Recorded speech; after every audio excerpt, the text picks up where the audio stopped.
Good morning friends. जैसा कि पिछली वीडियो में मैंने आपको भेजा है जिसमें हमने कूलॉम का नियम तथा उसका वेक्टर स्वरूप समझाया है। आज मैं दो से अधिक आवेशों के बीच लगने वाले बल की गणना बताएंगे। जैसा कि आप जानते हैं कि जो कूलॉम का नियम है किन्हीं दो स्थिर बिंदु आवेशों के मध्य लगने वाले बल की गणना करते हैं। लेकिन अगर दो से अधिक आवेशों अर्थात कर सकते हैं अगर दो से अधिक आवेशों का समूह हो तो हम कैसे कुल बल ज्ञात करेंगे। तो यहाँ हम कल्पना करते हैं कि मान लीजिए n आवेश हैं जिनका n आवेश का एक समूह है। उस n आवेशों के समूह के कारण उसमें उपस्थित किसी एक आवेश पर लगने वाला बल अगर ज्ञात करना हो तो हम कैसे ज्ञात करेंगे। तो हमने n आवेश ले लिया, उन आवेश में परिमाण क्रमशः Q1, Q2, Q3, Q4, Qn है, ये मान लिया और उनको हमने इस चित्र से दर्शाया है। अगर Qn के सापेक्ष Q2 की स्थिति वेक्टर r12 है, Qn के सापेक्ष Q3 की स्थिति वेक्टर r13 है, इसी प्रकार Qn के सापेक्ष Q4 की स्थिति वेक्टर r14 होगा। इसी प्रकार Qn के सापेक्ष Qn का स्थिति वेक्टर Qn1 है। तो अब हम अलग अलग आवेशों के बीच लगने वालों बल की गणना करेंगे, उसके बाद टोटल जोड़ देंगे तो Q1 आवेश पर लगने वाले बल हमको प्राप्त हो जाएंगे। तो हम सबसे पहले Q2 द्वारा Q1 पर लगाए गए बल की गणना करें। तो देखिए इसमें Q2 द्वारा Q1 पर लगने वाले बल F12 है। F12 अब F12 equal to 1/4 pi epsilon naught Q1 Q2 upon R12 का whole square unit vector R12 coulomb के नियम से। अब यहाँ यूनिट वेक्टर जो है यह यूनिट वेक्टर सिर्फ दिशा को प्रदर्शित करता है, ऐसा कोई परिमाण नहीं है। ये यूनिट वेक्टर ये बताता है कि वह जो F12 की दिशा किधर से किधर की ओर होगी। उसके बाद Q3 द्वारा Q1 पर लगने वाला बल F13 equal to 1/4 pi epsilon naught Qn Q3 upon R13 का whole square unit vector R13, यह भी यूनिट वेक्टर का वही काम है।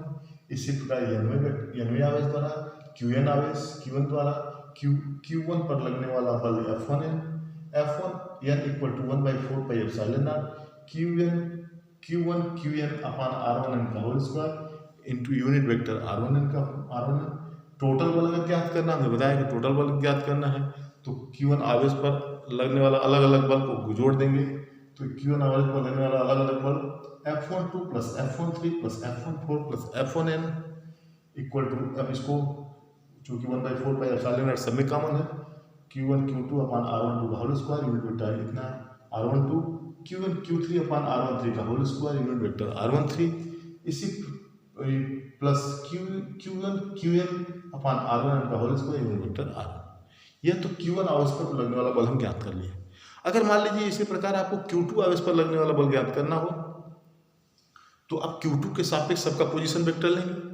जैसे Q2 के सापेक्ष Q1 का R21, Q3 का R23, Qn का R2n, तो हम वही यहाँ भी 1/2 equal to 1/4 pi epsilon naught Q1 Q2 upon R21 का whole square unit vector R21 plus Q2 Q3 R23 का whole square plus into unit vector R23 plus Q2 Qn upon R2n का whole square unit vector R2n। तो ये इसी प्रकार Q3 का भी निकाल सकते हैं शेष अन्य आवेशों का।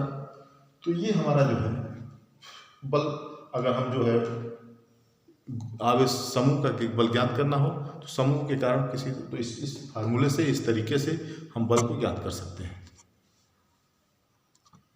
अब अगला टॉपिक है वैद्युत बल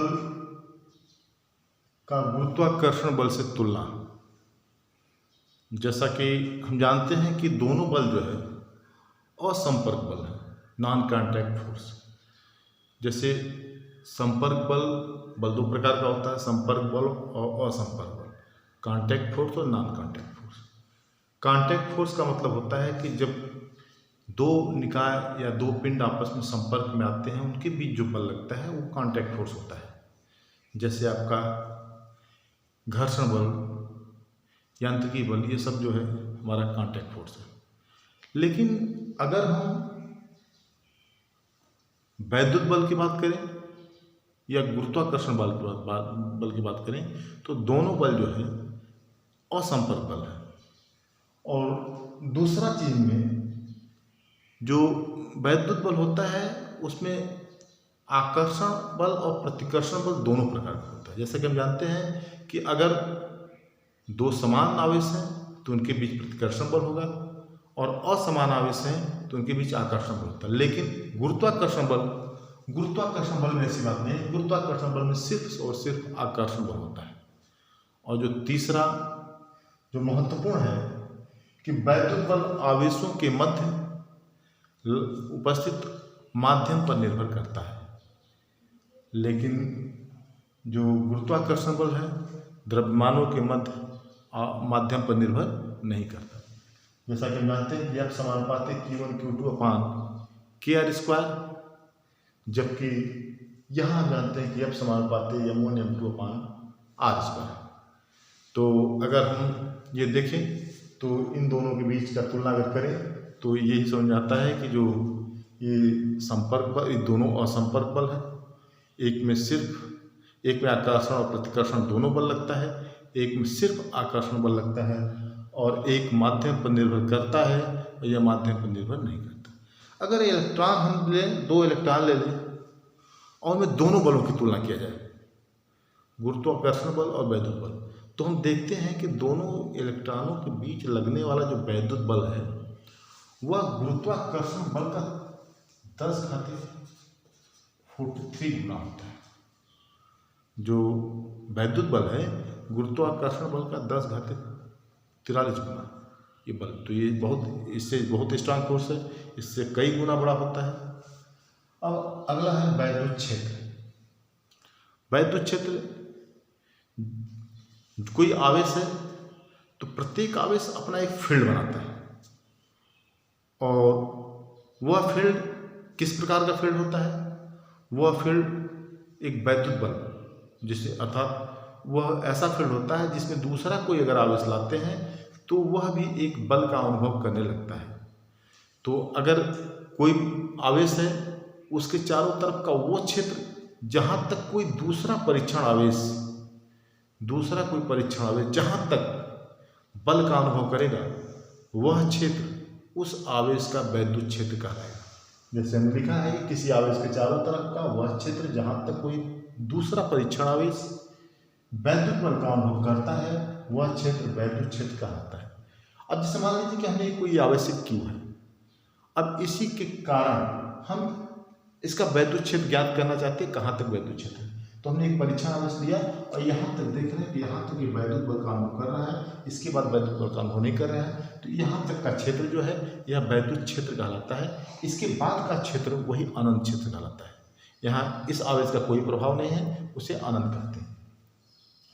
वैद्युत बल रेखा, जैसा कि नाम में तो ये लग रहा है कि बल है, लेकिन एक्चुअल में बल नहीं होता है, यह बल का माध्यम है। वैद्युत बल लगने का एक माध्यम है। हम जानते हैं कि ये असंपर्क बल है, लेकिन असंपर्क बल है फिर भी बल लगने का कुछ न कुछ तो माध्यम होगा। तो वही माध्यम यहाँ पे जो है, वही बल लगने का जो माध्यम है, ये वैद्युत बल रेखाएं ये काम करती हैं बल लगाने का। जो वैद्युत क्षेत्र में जो बल लगता है किसी दूसरे एक आवेश द्वारा दूसरे आवेश पर जो बल लगाया जाता है, उस बल के लिए माध्यम का काम ये जो वैद्युत बल रेखाएं करती हैं। तो वैद्युत बल रेखा वह काल्पनिक निष्कोण वक्र है जिस पर एकांक धन आवेश स्वतंत्र व पृथक्कृत रूप से चलता है तथा वैद्युत बल रेखा के किसी बिंदु पर खींची गई स्पर्श रेखा उस बिंदु पर वैद्युत बल की दिशा को निरूपित करती है या वैद्युत बल की दिशा को दर्शाती है।